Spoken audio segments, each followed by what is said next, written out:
Now we're going to invite our newest poet laureate to come back to the podium and who will now read from her work. Georgella.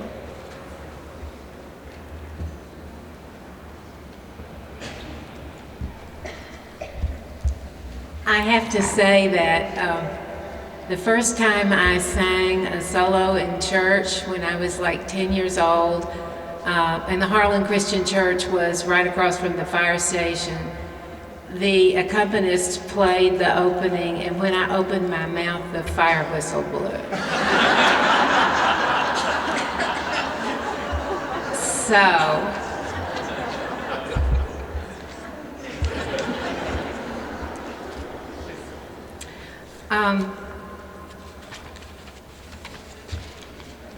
I make much of my living speaking in schools, doing workshops and author talks, and sometimes I get to have lunch with students, and that's wonderful, but also I often bring home a heavy heart from what students have told me, and this poem is from one occasion.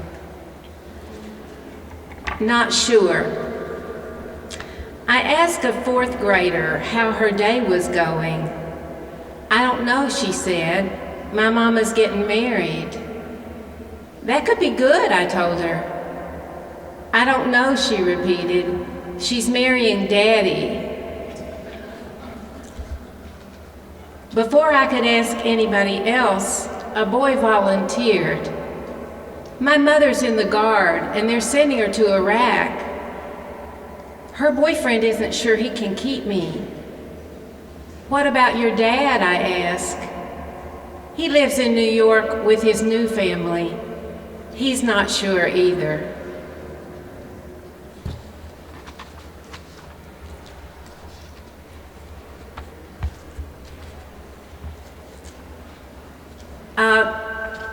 This book, Many Storied House, is all poems in the house I grew up in that my grandfather built. And it's arranged spatially rather than chronologically, so you go from room to room, and each room is full of memories. And since I talked about the library, I wanted to read a library poem. There are more poems in the kitchen than anywhere else, as you would expect, but the second largest number of poems are in the library.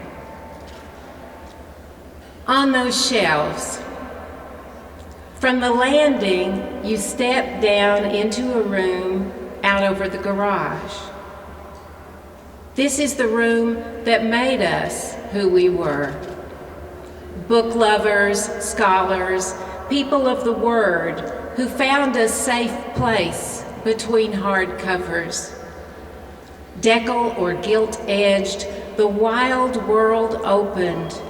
Story, knowledge, emotion we'd been taught to hold in. On those shelves Papa built, into the wall below the windows, stood the many mansions of our house. And I want to read a poem for all you writers. This is from a little book published by that great publisher Staples.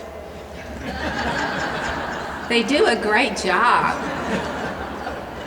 And I just want to say to all you writers, don't be afraid to take all the space, paper, risk, time, and ink you require. We need your words. So this is called Writer. The page is not your limit.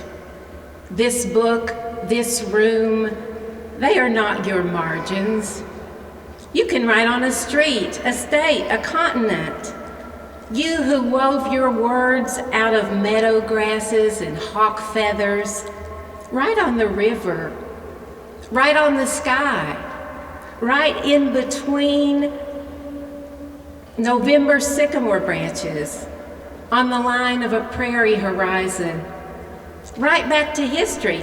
Answer every note you ever received, including those from birds. Ask your dreams questions. Ask your body for secrets. What words lodge at the base of your spine or under the heft of your breast?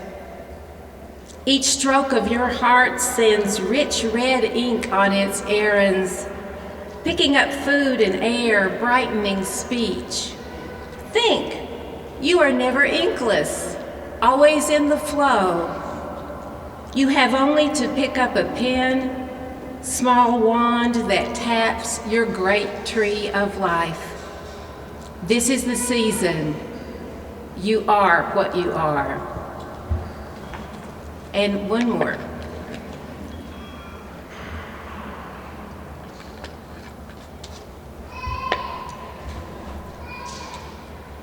Returning for a minute to that poem about Anne Rutledge, which was published in 1916, almost 100 years later, we know all too well how far we fall short of living with malice toward none, with charity for all, and that there is much work to do before the beneficent face of our nation could be shining with justice and truth. I'd like to end with a song from this book, Voices from the March on Washington, which I co-wrote with J. Patrick Lewis. We didn't collaborate on individual poems, but we have our poems in there together. So this is a song, and I'm gonna play it on the washboard because it sounds like marching.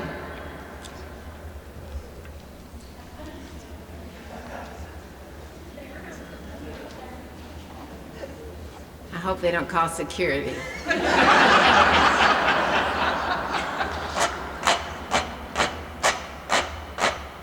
I am not the you of you, and you are not the me of me, but we're here in solidarity. Brothers, sisters, one, brothers, sisters, one. We live in different colored skin, kin to different colored kin, but it's one march we're marching in, for freedom to be one, brothers, sisters, one. One country gave us birth, one birthright gives us worth.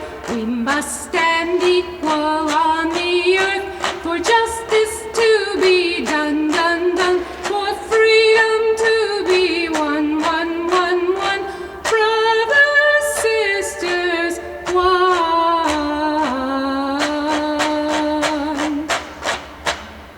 Thank you.